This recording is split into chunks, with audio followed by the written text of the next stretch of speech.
Hi guys, welcome back. In today's video, I'll be giving you some tips that I hope will help you to ace your upcoming radiology interview.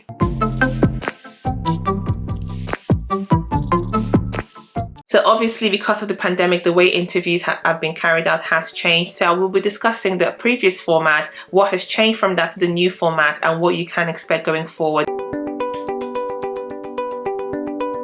Previously, the interview was in person and lasted 24 minutes. This was split into 3 stations, 8 minutes each. In each station, you would have 2 or 3 interviewers, and each station assessed one of 3 domains. The domains being assessed were commitment to specialty, clinical knowledge, and ethics or communication.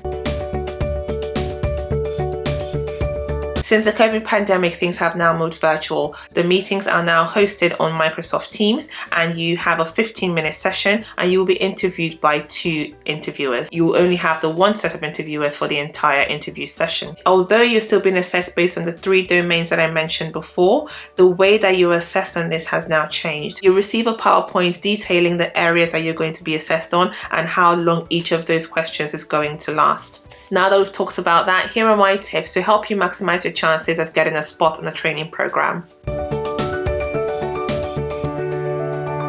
Ensure you make a good impression from the beginning. In the all startup interview, you had 3 separate stations with 3 separate sets of interviewers, which meant that if you felt, if you came across a certain way to a set of interviewers, you had the chance to rectify that in your 2 other stations with a new set of people. However, with this new virtual format, you only have the same 2 people for the entire period of the interview, which means if you make a good impression, you're good to go for the remaining 15 minutes. However, if you don't make a good impression from the beginning, then you're less likely to have the chance to be able to remedy that as the interview progresses. So take the opportunity to make a good impression from the beginning.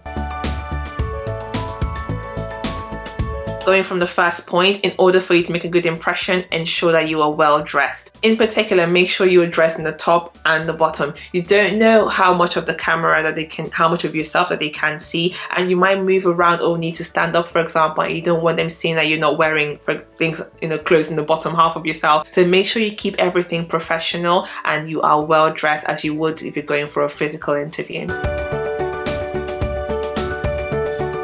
Make sure that you have tested all your equipment beforehand. Because this is based mostly on a virtual platform, you want to minimize any interruptions to the process as much as you can. When I did my interview, it was in person, and when I got asked questions to show my commitment to radiology and I mentioned that I had done a taster or an audit or published an article, I then had to show that evidence from my portfolio that I had brought along with me. However, with this new virtual style, everything in your portfolio will have already been uploaded months in advance, verified and scored independently. The interviewers don't have any access to what you've already uploaded online, so you have to be vocal about everything that you have done to demonstrate commitment to the specialty. If you have done a taster, make sure you mention it. If you've published an article or you've done an audit that is relevant, say it. This is the time for you to sell yourself, and the interviewers are only going to judge you based on what you tell them on the day of interview.